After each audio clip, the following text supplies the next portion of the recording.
his ex-wife isn't going away anytime soon.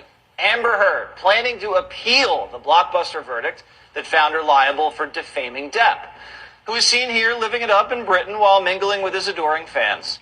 Amber's attorney revealing the actress won't be able to pony up and is complaining about the process. Are you stunned that the jury essentially rejected her story? A number of things were allowed in this court that should not have been allowed, and it caused the jury to be confused. Does your client want to appeal? Oh, absolutely. And she has some excellent grounds for it. Is she able to pay a $10.4 million judgment? Oh, no, absolutely not. All right, Judge, what happens now? Okay, so the attorney says that she's going to appeal. I don't know what she's going to appeal about. This attorney is talking about the fact that there was evidence admitted that shouldn't have been admitted. Let's hope she made a record for appeal. But one of the things she's complaining about is the social media and how that influenced the jury.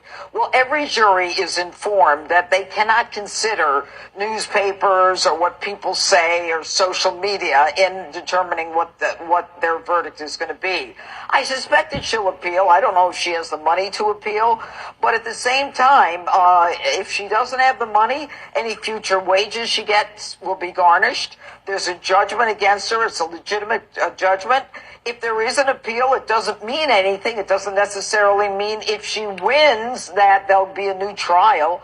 I think the evidence was overwhelming on the part of Johnny Depp, the plaintiff in this case. She was overwhelmingly seen as a liar and not a credible witness.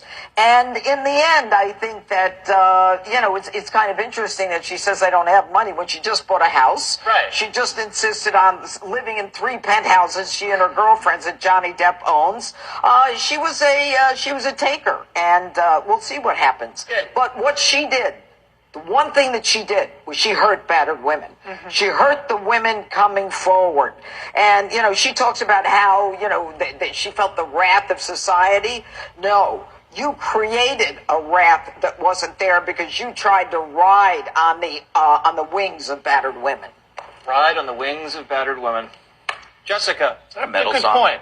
Where did the money go? Didn't Johnny just give her millions and millions of dollars when they got divorced? Well, people who live these kinds of lifestyles can blow through money very quickly, and they also have a very warped sense of what their standard of living should be. This happens all the time in divorce cases, where you hear whoever is asking for alimony says, well, I obviously need $60,000 a month because these are the things that I do. And it's like, well, you don't do the job that does the thing. Just to piggyback on the judge's point about what happened to battered women, I was reading a lot